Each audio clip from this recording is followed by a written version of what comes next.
Patrick. Peter. Tell me about your terrible tattoo decisions.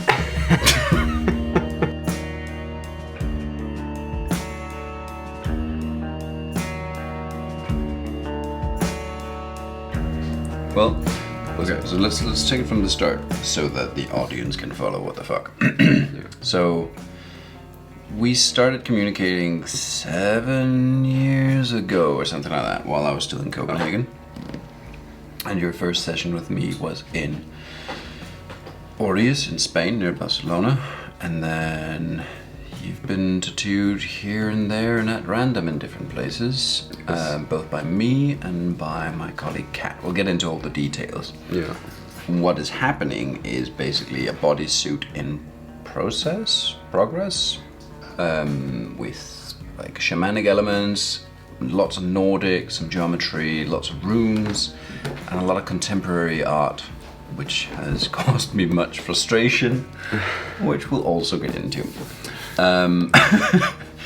And we've not been able to work for the last almost 2 years because of world occurring plague. Yeah. Basically. I think that sums it up pretty good. So let's take it from the beginning. Your first tattoo, was a tribal, silly normal tribal on my upper right arm. we have a picture of it. We have a picture of it, yes. And the problem was with this tribal that it got a meaning for me, a very specific meaning, and so I wrote you the first time with, "Hi Peter, I really like your stuff," and I actually don't remember these emails. It's that long ago, and I don't have them anymore. So and this is good. Could you think of getting around the tribal and doing your thing on the arm to like make it more, more finished or more manly also, and that was the first like really broken down, the first conversation we had via email, and we started then with the elbow. Did you already have the band around your arm? With the band I already had, so I had the tribal and the band here and the triskelion on the elbow. Yeah. So that was the start. The things we had for the start. Okay. And then the first things came with getting the tribal a bit bolder, because I remember doing some rather half-assed attempt at fixing and repairing.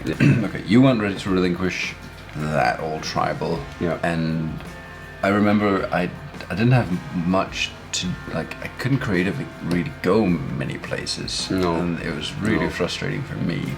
So I have to admit, when you first saw it, the first reaction was like, we have to black it out.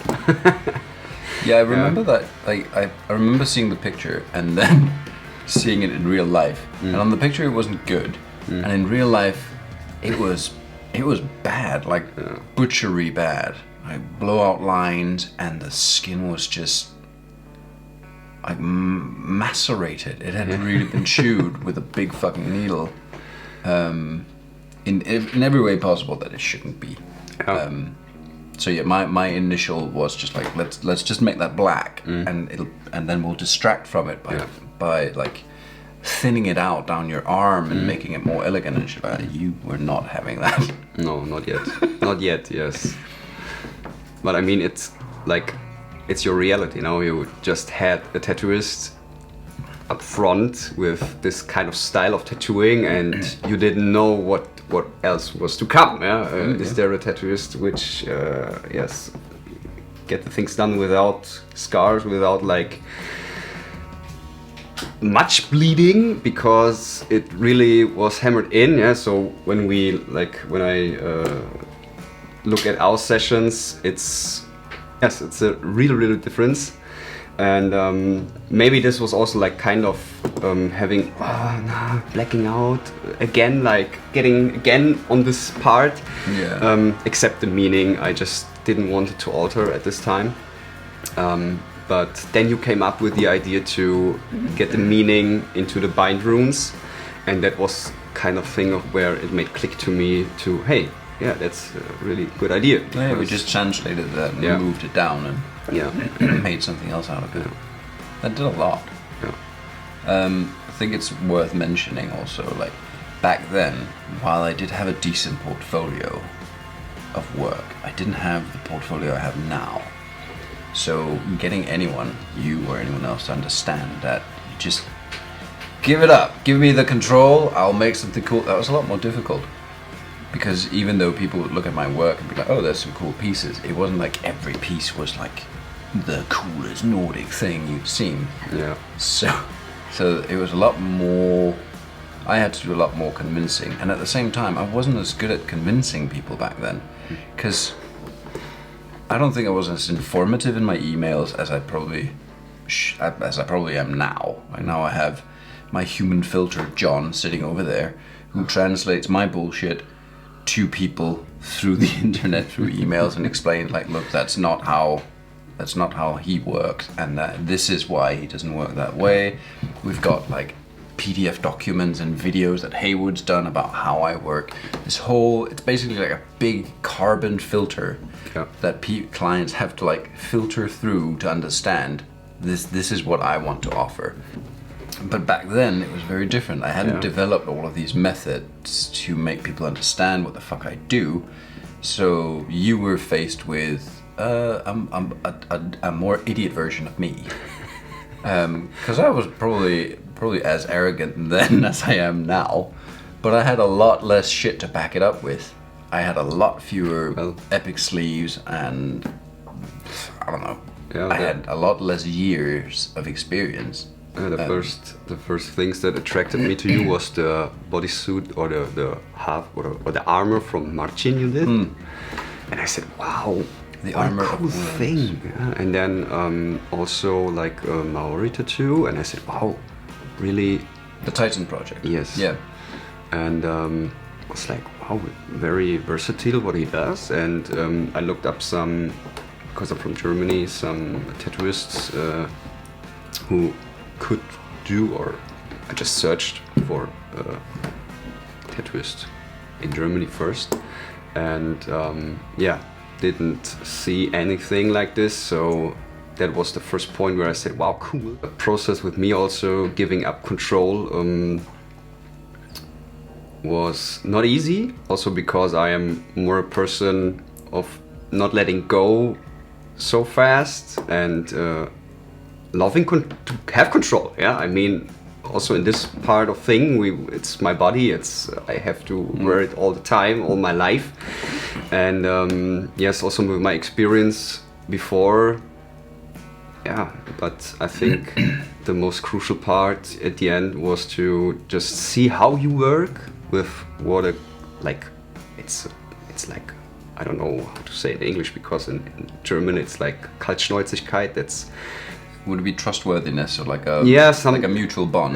Mutual bond, really yes, busty, but also like so in a way of really coolness to give the artistic mindset you have on someone just in like free-hand. And I just sat there and said, okay, it's now happening just out of your crazy mind. And that was also a thing which opened me up to, okay, well, he does his thing, and what he does is pretty awesome, and I can let go of it. And then you came back with a new idea. Yes. Alright, let's go back to that. Yeah. So you saw the Armour of Worms and you were like, oh, if I bring him my ideas, he'll come up with equal epicness. Yes. Which is possible. Except Marcin, who has the Armour of Worms, came to me without any tattoos and this insane attitude of, I don't care how long it takes or how much I have to pay, just make the most epic Nordic tattoo you've ever done on me. And so I did, and that was insanity. Because his mindset was to like do whatever. And whenever I showed him a drawing, he was just like, yes. The most yes man kind of person I've ever encountered. But you were wanting a lot more control over your own body. And I've got this thing, if I present an idea and people say no, and they then want something else, that's fine, but I'm also entitled to say no. Sure, yeah. Whereas a lot of clients out there in the world, they think that whatever they bring to a tattoo artist, the tattoo artist will just go, yeah, we'll do that. And I mean, it's fine. Some tattoo artists do work that way. There's nothing wrong with that. That's just not where I am anymore. So we were knocking heads or whatever, however you say it in English, a few times, and this is one of my favorite stories, and it's fucking hilarious. Every time I tell it, it makes me very happy because it was so fucking frustrating. So you came back to me with an idea after we'd done this. Yes. And you wanted a bear draped around your shoulders like a mantle, like a cape. Yes. And my head started drawing, and in my head I drew like an ornamental Viking agey bear. Yes. Around your collar. Yeah. I still have the drawing. I still have not done that tattoo on anyone, but I want to do it one day because it's still a cool fucking concept. And in your head, you wanted me to tattoo fur on your body, basically. Yeah. Your idea was, I think it was like a bear head here, and then on your back, you wanted like the feel and illusion, which is so impossible, of like a bear cape draping down over your back. That was the first idea, yes. And it's terrible. It's still a terrible idea. But I can also see where the idea comes from, and how a person who isn't a tattoo artist would think like, oh, that's cool, that will work. And I see people get like armour tattoos, not like armours like I do. I do ornamental armours that are like, it's an ornamental form language translated into something that it gives the impression of armour on the body. But I remember being at the tattoo convention in Frankfurt in Germany. We saw this guy striding around topless all the time. He wasn't a tattoo artist or anything. He was just a guy who would come to the convention to show off his tattoo. And he had a full Roman legionnaire armor tattooed on him. So like leather cuirass and shoulders and everything. But that doesn't work at all. Because it's like trying to put a 3D layer onto a 3D body, but without that extra dimension. And like leather straps that were tied, it was just, and chainmail, and it was just, and I see it quite often that people post these like, oh, I have chainmail tattooed. Okay, good on you, but it looks like weird as shit. So people leave this idea out. Yeah, go ornamental. Like, you can have armory tattoos if you just figure out how to translate it in like an ornamental form. Like the flower of life pattern on Patrick's arm and my neck. Like it gives off a feel of chainmailiness. It doesn't have to be an actual chainmail pattern because that doesn't work. That's a 3D kind of feel to it. That you can't replicate it as a tattoo. I'm running out of breath just from frustration. And the bearskin idea was very similar. So, anyways, I thought I'd talked you out of that fucking idea, and I hadn't. You showed up at Meat Shop Tattoo in Barcelona. Yeah. For your session. And I showed you this design and I was like, I have this idea. It's fucking cool. And you went, nope.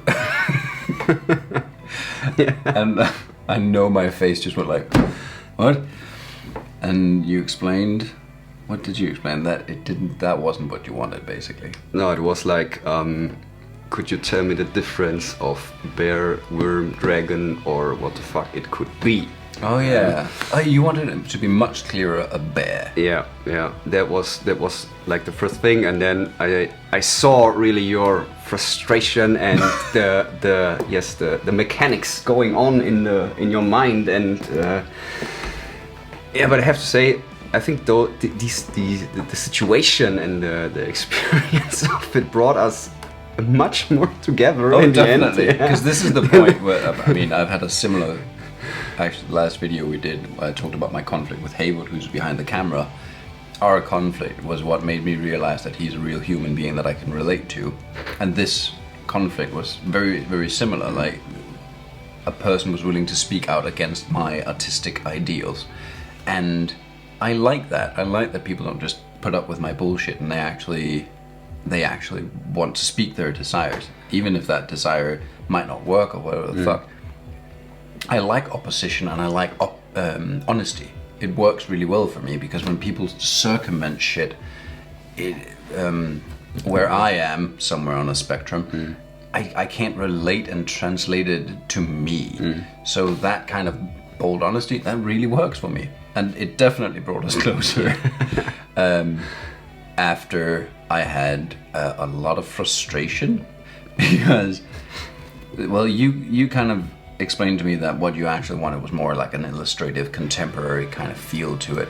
A bit more, yeah. And I cried because I don't know how to draw. Like, I can take any ornamental style, flip through a book, inhale it, digest it, and start spitting it out. That is one of my greatest gifts, for which I have sacrificed many a social talent, I think. But I can't actually draw. Like, I can't draw a human being. I don't know how to draw a bear. Also, bears are lumpy creatures. So I was like, how do you take something that, like a teddy bear? We're gonna put in some pictures of bears to illustrate what the fuck I mean. They're just round and fluffy. How do we make this fucking work? Luckily that day, Kat was at the studio. Yeah. Great big shout out to Kat for saving our asses and just always being a lovely being who has had my back whenever I've needed her. Because she can draw and she knows her shit and she knows contemporary art. Yeah. So I think I kicked you out of the studio for a while, told you to take a walk or some shit like that while I was running around like a psychopath trying to come up with what to do, and we managed to sketch out something on the iPad, and then you came back and we started sketching it on you and like Cat and me, pens back and forth and drawing, and we ended up doing this bear head with like armory ornamental pieces on it, and things started working, and then Cat drew the bear paw on it, that it so it stopped being so static, and all of a sudden it was like a fucking furious bear, but it also mixed well with the ornamental styles that we were like planning on, and then the ball kind of started rolling, and it worked. It was fucking difficult for me, and that challenge taught me so much about my own creativity, and since then I've actually learned how to draw bears. Very important. And then Ravens happened, also with a lot of help from Kat, because again, she's good at it, and I don't feel that I'm good at it. I know that people like my Ravens, but it's not something where I'm like, yeah, I've got these Ravens. I know my shit. I've learned how to draw claws now, thanks to Jeff Gogwe. Thank you, Jeff, and his amazing instructional videos on how to draw claws, because they're fucking insane. Those sessions ended up being really nice, and we ended up connecting a whole lot better. Yeah. Because after Cat jumping in, you said, okay, well, it works, and we can get your bear idea into something shamanic armor, shamanic, yeah? And that was also like a keyword for me. So hey, well, that's more or less my initial idea. Okay, so this is like a quick interlude into my interview chatting thing with Patrick, because Patrick used the word shamanic, and it's one of those words that float around on the internet a lot, just like the whole use of runes for magic and stuff like that floats around on the internet a lot, and a lot of people have a lot of opinions, and I say opinions in the most negative way I can, on the subject. And I've seen people argue that you shouldn't use the word shamanic because it's a Native American term and stuff like that, which it isn't. But in this context, shamanic is related to the concept of like a faith healer or a vulva or a gothi, like the Scandinavian classes of magicians, mages, sorcerers and priests that basically did faith healing or through bones and knew the runes and stuff like that. The word shaman, the first time we like historically come into contact with it is through tribes of like the Eurasia area, through contact with the Russian Cossacks and stuff like that, and it then traveled into Germany, like shaman, that word, and then it has become a part of our dictionary. And it might originate all the way back to India or Tibet and Sanskrit language in one way or another, but it is lost somewhere in oral traditions. So just before you start pointing fingers and writing angry comments, you're welcome to write comments. You're also welcome to write angry comments. It's all fun. I just wanted to clarify that when we're talking about this concept, both in this video and other videos, that's where we're at, okay? So just hold your horses and calm the fuck down. Thank you. To have, a beer mantle was like shamanic thing you overthrew, and you're a shamanic guy, yeah. And so that was my also my like, I have to say trigger thing where I said, okay, well, nice, it works, and also I think the speediness and the professionalism you and Kat gave to me on that day, where I saw the frustration and also like, okay, I was also a bit of, what the fuck, what am I doing? Should I just say yes and get on with it? But in the end, I think that's what an artist is made of. And you both showed pretty extensive skill set, yes. Like the main thing I took from that day was my ability to come up with shit on the fly. Yes, yeah. And that really impressed me. Yeah, I just thought, okay, maybe I have to leave now and come back anyway later, or nothing at all. Yeah, and in the end we started getting onwards on that day, and the bear was more or less finished on that day, more or less, without the shading. And the first shamanic ornamentals were also implemented, and I said, wow, nice, that's much better than the first idea I had. I remember from the day with the bear, just to finish that off, I remember after a conversation of sending you out for lunch or whatever the fuck, I was like really artistically and like emotionally drained, and like, how the fuck do I recover from this? And I remember the high I got out of being able to bounce back up with the help of Kat and that creativity, and then when we put it on you, you got super excited about it, and it started flowing, and then it just started being like really a really nice energy, and that experience, that really means a lot to me. That was fucking fun. Yeah. So that it's a tale I gladly retell, and it's fun to do a video about it. And then a lot happened in my life, and I ended up in Newcastle, where your next session happened. I followed, yes. In Biker. We were looking at shading and doing your front, the front pattern, stomach, piece. Yes. Mm-hmm. And I don't remember how many days you had. What I remember the most from those sessions was the craziness that ensued when we didn't know what to put on your back, and it just was like, oh well, fuck it, we'll just do this giant fucking god. Mm-hmm. And we had 1 day left. 1 day left, yes. And in that time, I drew on and outlined a giant fucking Godmask on your back. And that was a fun day. It was very energetic. It was one of the days where Haywood had started working for me, and I remember feeling that was like a really good dynamic with him in the studio with the camera and all these things. Like that day had a super nice flow, and those sessions were like they were fun. There was a lot of power in that, like the rolling motion of what the fuck was going on. I can't for the life of me remember what we did on the other days. Did we just shade birds or something like that? No, Finish the shading there was Kat's work. She yeah, finished that's right. it. I was in Berlin in the meantime for 2 days, and yeah, the most part. I mean, I also can just remember the whole outlining of the Godmask because it was painful on this one day.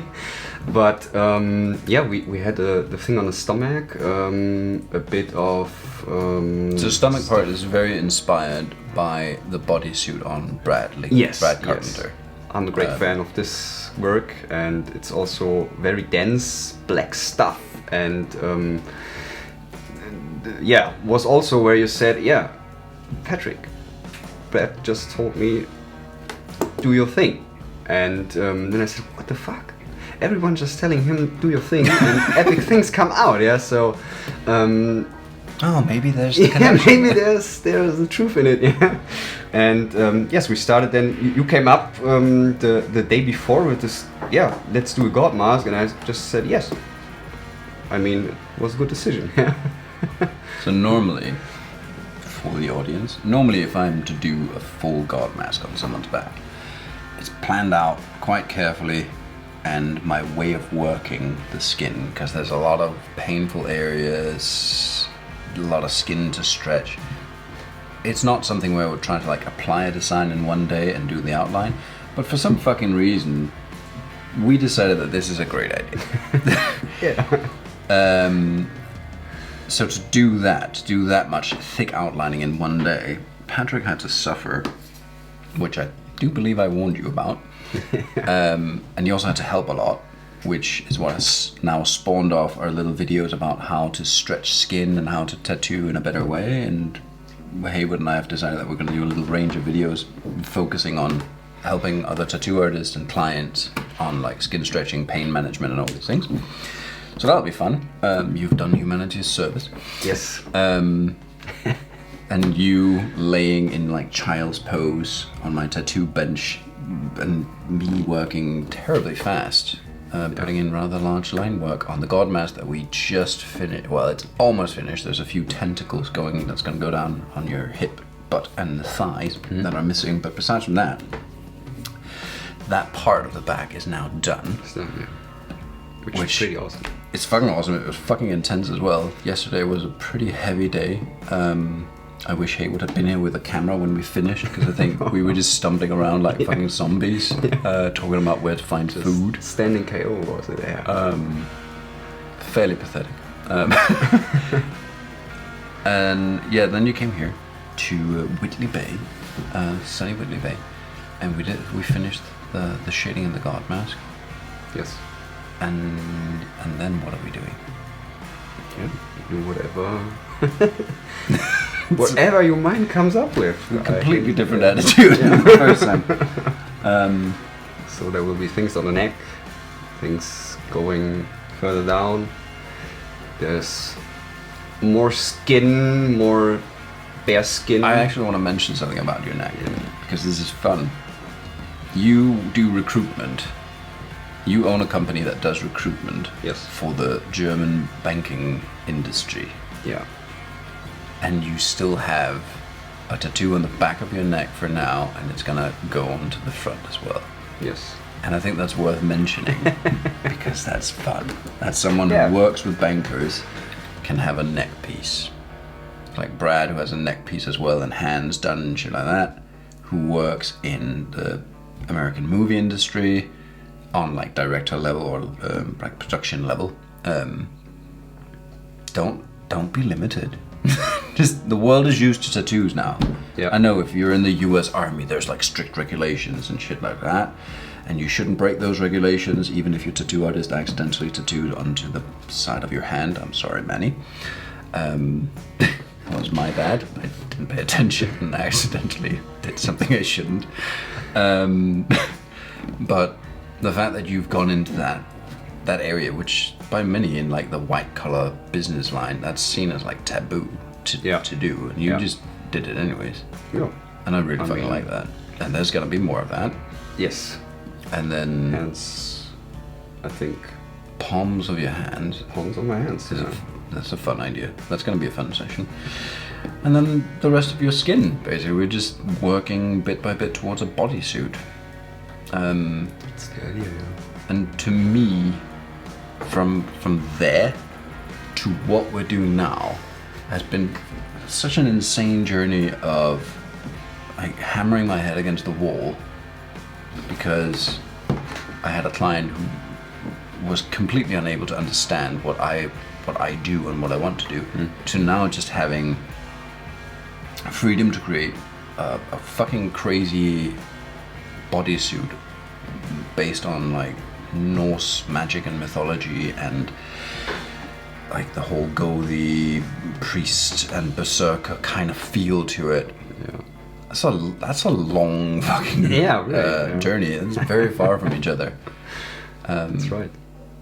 So it's gone from being frustration to now being like, I really look forward to the next sessions and I really want to work on it, and that's really fucking nice. Yeah. Just because of, yes, in the end, good communication. Yeah? Yes. Or honest and plain communication, yeah. Yeah, like down to earth and just say it as it is. The thing is, like, for me, it's an important message to people who want to get tattooed by me. Just be honest. And if you're not ready to relinquish control creatively to me, I mean, that's okay. You don't have to, but I don't have to say yes either. I think it's a common misunderstanding. And I work by these principles, like 5 to 10 keywords and 5 to 10 images of inspiration, and like a defined canvas. I have an arm. Okay, cool. And then I want to do my thing from there. And of course, if I make a sketch of it and the client goes, "Oh, I don't want that," that's okay. Yeah. And I've even had sessions where I've drawn on most of a sleeve, and the clients looked at it and been like, "Oh, I kind of don't like that. I was hoping more like this direction from this tattoo you did." And then, oh, okay, fuck it, and just spray alcohol and rub the whole fucking thing off and start drawing again. And it's not the end of the world. And there's nothing dangerous about telling me, no, this is not what I want. Quite the contrary, because it leads to more understanding and it leads to crazy shit like this. Yeah. So, pretty good takeaway from it. Yeah. Anything you want to add? What for me as a client also was the most part I got out of it was to really feel how much more energy and heart was in your work when we settled our things to a same meaning, like for every client out there which or who wants to have a tattoo by you, I think really to give the inspiration, don't be too controlly for your thing, and really say upfront what is your limit, like, you know? Oh, that's good. And yes, the rest will be done by you, so you're in really, really good hands. I think that's the most part of it. I feel pretty, I feel good, I feel amazed, so that's what's I'm going to get now from this session, from the 3 days. It's nice to have completed things on you. Yeah, and I much appreciated it that you finished it yesterday, and also I think that really the most important situation that you didn't knock me out your studio when I just denied the first their idea. Yeah, I've been tempted. I've been very, very tempted. So really much appreciated. Thank you, Peter. You're very welcome. And thank you for taking your time to come in on the day after your tattoo sessions and sitting down with me and talking about this. It helps me a lot to get other clients to understand, and it helps me educate other tattoo artists in like how to make cool projects and shit like that. It's a nice process for me, and it's, I don't know, I often feel like I don't get to like round off a tattoo by having these chats, because normally like we finish the tattoo. If we'd finished the tattoo yesterday and you were gonna go off to the airport, right? The last we would have seen of each other was just like these fucking tired faces, like, I need food and a wine. Yeah. And while it's fun to be exhausted from good work, it's nice to actually connect and talk about the project. Yeah. And I appreciate getting that time with you to like connect and just finish the chat. So thank you for taking your time with that, man. Thank you. All right. Thank you. Doesn't affect the job, is it? Yeah. Makes sense. And I mean, he looks cool in a suit.